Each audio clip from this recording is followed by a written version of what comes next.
Mary McFadyen is the provincial ombudsman. She tabled the annual report this morning over at the legislature. Mary, you're telling us there were 3,400 complaints to your office this year, the most ever. Why do you think there were so many? Well, for a couple of reasons. We saw our complaints go up this year by 23%, and when you look over 2 years, they were up close to 50%, about 48%. A couple of reasons. One of the reasons why is that we were given jurisdiction just at the end of 2015 over municipal governments and municipal council members to take complaints about them. So 2016 was our first full year of having jurisdiction over municipal entities. And then also we saw complaints rise with respect to correction facilities in the province. So those are really our two main areas where we saw our complaints increase. The rest of them stayed pretty much steady from all other organizations. In the corrections system, we're seeing a number of issues come up. What are some of the predominant and most concerning issues that you're receiving complaints about?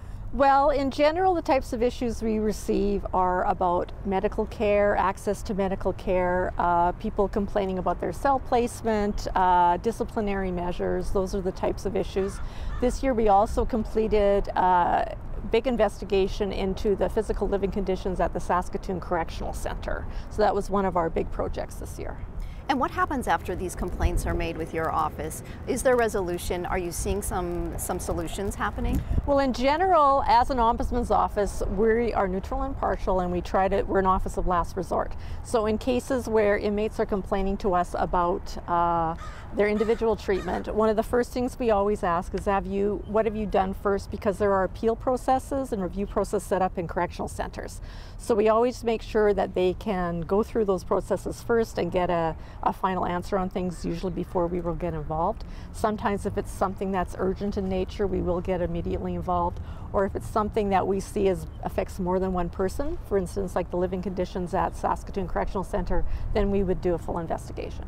What are some of the big concerns around living conditions? Well, in that case, we had received quite a few complaints from some inmates at the Saskatchewan Correctional Centre back in the late summer of 2015. And they told us that they felt the conditions were inhumane, and that they felt that was one of the reasons why there had been some unrest in the facility that summer. So we looked at it from a perspective of our office, which is we review administrative processes and make sure that people are being treated fairly.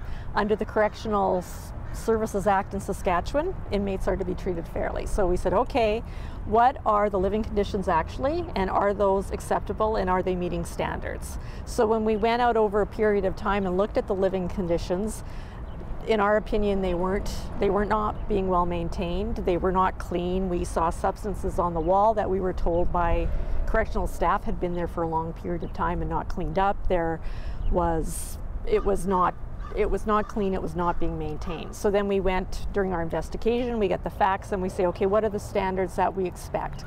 And in this case, there was no standards for cleanliness that had been adopted for corrections to meet in dealing with the secure areas of the jail. So then our role then is we say, well, there should be standards and they should be reasonable, because they're not unreasonable now, it's not being kept in a reasonable manner, and that there should be a process in place that those standards are being checked and enforced and inspected. So that's the type of work we did in that case. Thanks so much for your time today, Mary. Okay, thank you so much.